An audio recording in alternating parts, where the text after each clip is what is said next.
आज हम देखने वाले हैं अध्याय 3। अध्याय 3 में हम क्या देखने वाले हैं? पशु चिकित्सा संबंधी औषधि एवं उपकरण।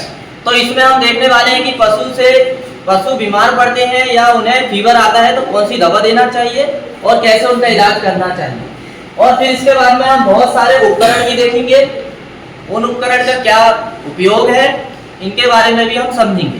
तो चलिए हम स्टार्ट करते हैं। सबसे पहले हम देखने वाले हैं पाठ्यक्रम में क्या पढ़ने वाले हैं। हम पाठ्यक्रम देख लेते हैं।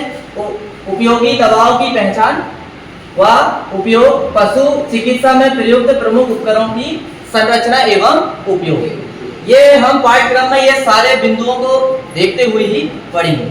तो सबसे पहले यहाँ पर कुछ औषधि के बारे में दिया है, वो हम समझ लेते हैं। उत्तम पशु स्वास्थ्य पशुपालन की सफलता की प्रथम आवश्यकता है। उत्तम स्वास्थ्य वाले पशु ही अच्छे उत्पादक या कार्य करने वाले हो सकते हैं। इसके लिए पशु चिकित्सा पर जोर देना आवश्यक है। पशु चिकित्सा में ऐसी कई प्रभावी दवाएं हैं जो आसानी से प्राप्त हो सकने वाली व सस्ती है।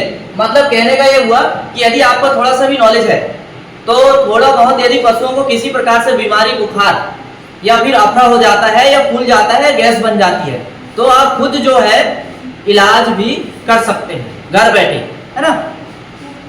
इसलिए हमें इस अध्याय में विशेष ध्यान देना होता है, परंतु उसके विषय में जानकारी के अभाव में उनका प्रयोग पशुपालकों द्वारा नहीं किया जा पाता।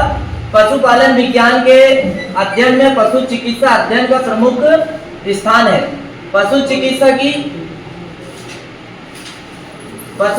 की एक समान जानकारी पशुपालकों को दिए जाने से हल्की फुल्की बीमारियों से शुरू होने में ही छुटकारा पाया जा सकता है। इस अध्याय में हम पशु चिकित्सा में प्रयोग में आने वाली दवाओं एवं प्रमुख उपकरणों के विषय में अध्ययन करेंगे। अब मान लीजिए जैसे आपके गांव में वेटनरी हॉस्पिटल नहीं है, अस्पताल नहीं है और पशु फूल जाता है, तो रात में मान लीजिए घटना 1-2 बजे रात को होती है, तुरंत उस समय तो डॉक्टर आपको अवेलेबल नहीं हो पाएगा, तो फिर आपको देसी तरीका अपनाना पड़ेगा। तो क्या खिलाना पड़ेगा? सौंठ खिलाना पड़ेगा, अजवाइन खिलाना पड़ेगा, हींग खिलाना पड़ेगा। ये सब क्या है? ये सब औषधियां हैं जो हम घर बैठे ही पशुओं के लिए उपयोग कर सकते हैं। अब मान लीजिए पशु को किसी प्रकार से घाव लग गया, चोट आ गई, तो इसका इलाज हम कैसे करेंगे? चोट आ गई तो हम जो है नीलगिरी का तेल आता है जिसे यूकेलिप्टस का तेल बोलते हैं, इससे मालिश करते हैं, इससे चोट में आराम मिलता है और सूजन भी कम होती है। ऐसी बहुत सारी यहाँ पर औषधि हम देखेंगे जो आप खुद से इलाज कर सकते हो। तो ये अध्याय में हम बहुत अच्छे से समझने वाले हैं। शुरुआत करते हैं हम पशु चिकित्सा संबंधी औषधियाँ। Medicine used in veterinary. Medicine used in veterinary में हम सबसे पहले देखेंगे मुसब्बर। क्या देखेंगे? मुसब्बर। और मुसब्बर को आप पहली बार सुने होंगे, लेकिन मुसब्बर कोई नया नहीं है। ये जो है आयुर्वेदिक औषधि का बहुत ही अच्छा स्रोत है और इसको बोला जाता है एलोवेरा। क्या बोला जाता है इसे? एलोवेरा। मतलब इसका अलग अलग नाम है, काफी नामों से इसे जाना जाता है। तो चलिए हम देखते हैं मुसब्बर की क्या पहचान है एलोवेरा की। यह गहरे मटमैले या हरे मटमैले रूप में उपलब्ध होता है।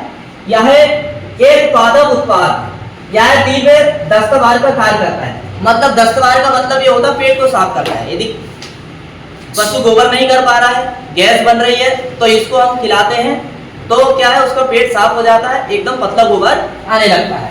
इसको दस्तवार बोलते हैं। अब उपयोग कैसे करना है? उपयोग करने का तरीका समझिए। ये बहुत मायने रखता है कि उपयोग करते हमें आना चाहिए, नहीं तो पता चला हमें औषधि का नाम पता है लेकिन उपयोग करते आता नहीं है, तो हम इलाज कैसे करेंगे? ठीक।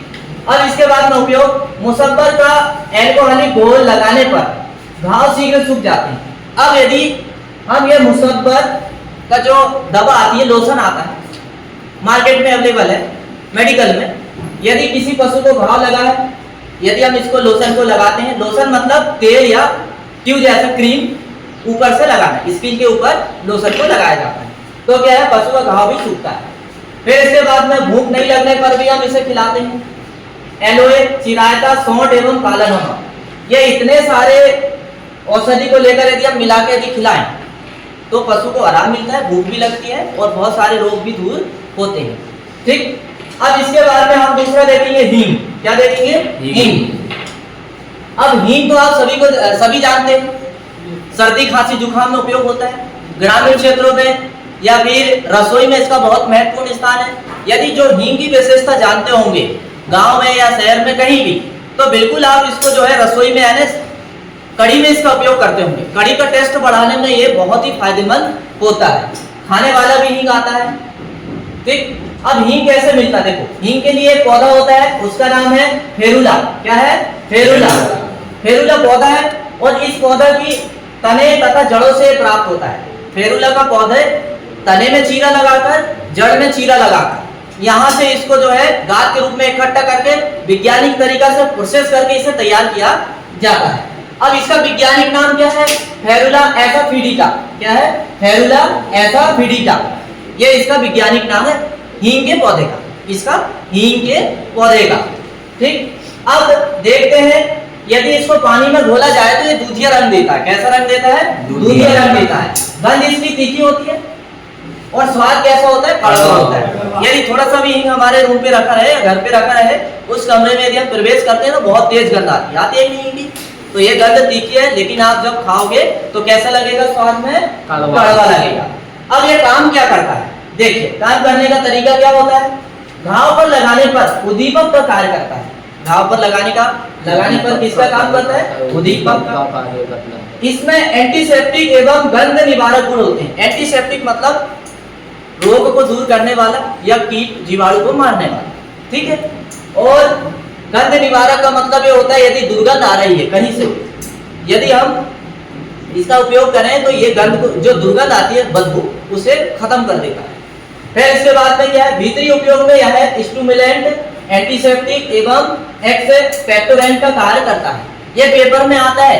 हींग के उपयोग लिखिए, यह पूछा जाता है हींग का क्या उपयोग है या ये क्या कार्य करता है, इसके बारे में पेपर में सीधा पूछा जाता है। जब पेपर में आता है तो एक प्रश्न आ जाता है और पूछ लेता है कि निम्नलिखित औषधियों के बारे में समझाइए। आपको 6-7 औषधियां दे दिया जाता है और उन सब औषधियों के बारे में 2-2 पॉइंट लिखना होता है। प्रश्न ऐसा आता है, बहुत कम प्रश्न ऐसा आता है कि पर्सनली एक ही या 2 औषधि के बारे में पूछता है। वो सीधा दे देता है कि निम्नलिखित औषधियों के बारे में समझाइए और औषधि के नाम दे देता है। कभी कभी बिंदु में दे देता है 4-5 औषधि, उसके बारे में आपको बताना होता है। अब यहाँ पर हम औषधि का आपको पहचान कराएंगे कि देखिए मुसब्बर कैसा होता है और हींग कैसा होता है। ये मुसब्बर आपको बहुत अच्छे से पता है। यहाँ पर मैंने कुछ ये जानकारी यहाँ से कलेक्ट करके यहाँ समझाने का प्रयास किया। जैविक स्रोत में क्या है? एलोवेरा पौधे की पत्ती होती है। गुण धर्म में क्या है? रोचक, सूजन रोधी, घाव भरने में सहायक होता है, शीतल होता है एवं जीवाणु रोधी भी होता है। यदि किसी प्रकार से यदि आग में हाथ जल जाए या जलन पड़ती हो तो इसको लगाने से क्या है? शीतलता मिलती है, आराम मिलता है। ये आप गांव में रहते हैं तो बहुत अच्छे से आपको पता होगा। पशुओं के उपयोग में क्या है? कब्ज दूर करता है, घाव, जलन, सूजन, त्वचा रोग व पाचन सुधार में इसका उपयोग होता है। और रूप कैसा रहता है इसका? जेल या रस के रूप में आता है। यदि जेल के रूप में आप मार्केट से खरीदोगे तो जेल के रूप में मतलब लिक्विड जैसा आता है। ठीक, अब ये है हींग।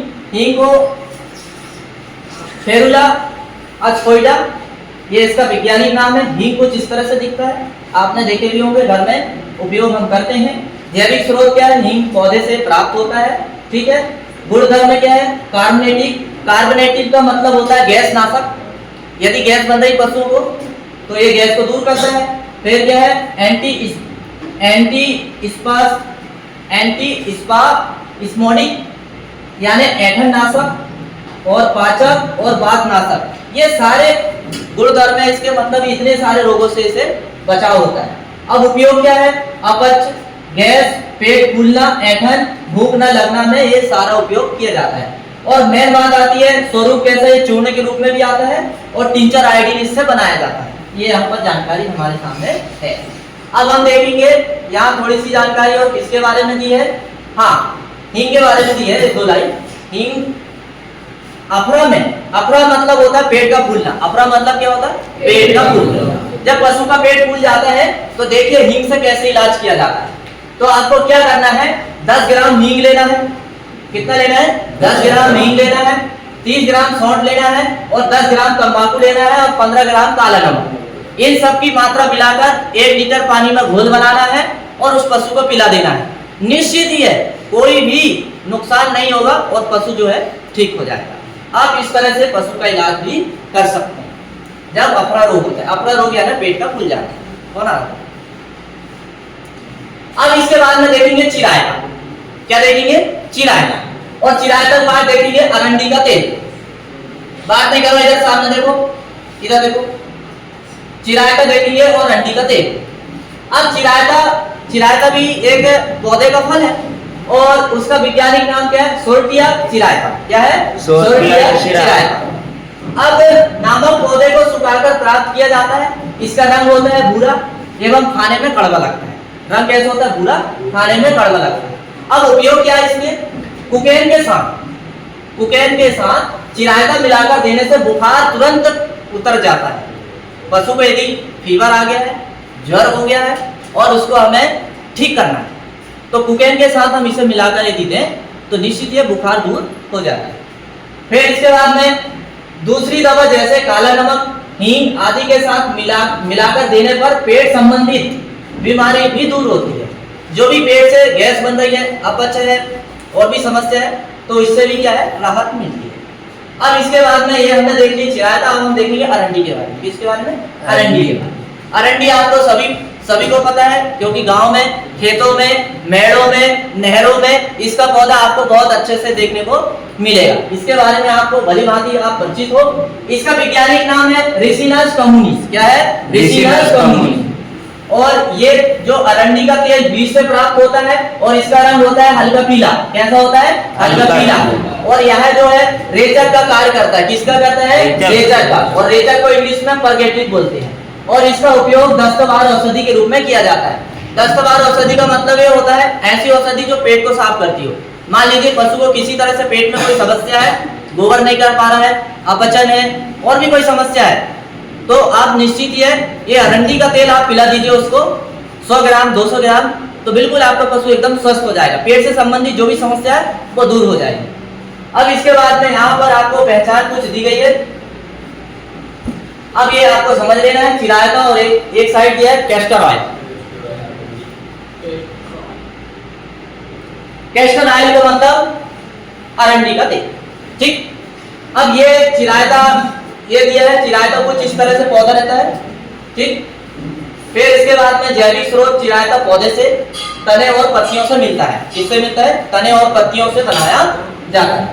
गुणधर्म क्या है? कड़वा होता है, जौन नाशक होता है। जौन मतलब बुखार को दूर करने वाला, भूख बढ़ाने वाला, पाचन सुधारक और यकृत संरक्षण। यकृत मतलब लीवर के जो भी रोग रहते हैं उसको भी ये दूर कर देता है। और ये पशुओं के लिए ही नहीं, ये जो औषधियां जो है इन औषधियों से ही हमारे लिए भी पेट से संबंधित जो दवा है वो भी तैयार की जाती है।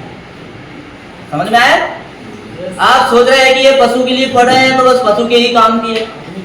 ये औषधियां जो है ये दवा लेकर बस इतना है अंतर कि पशुओं के लिए जो है इनकी मात्रा बढ़ा दी जाती है और हमारे लिए मात्रा कम कर दी जाती है। वजन के हिसाब से दवा दी जाती है। किसके हिसाब से?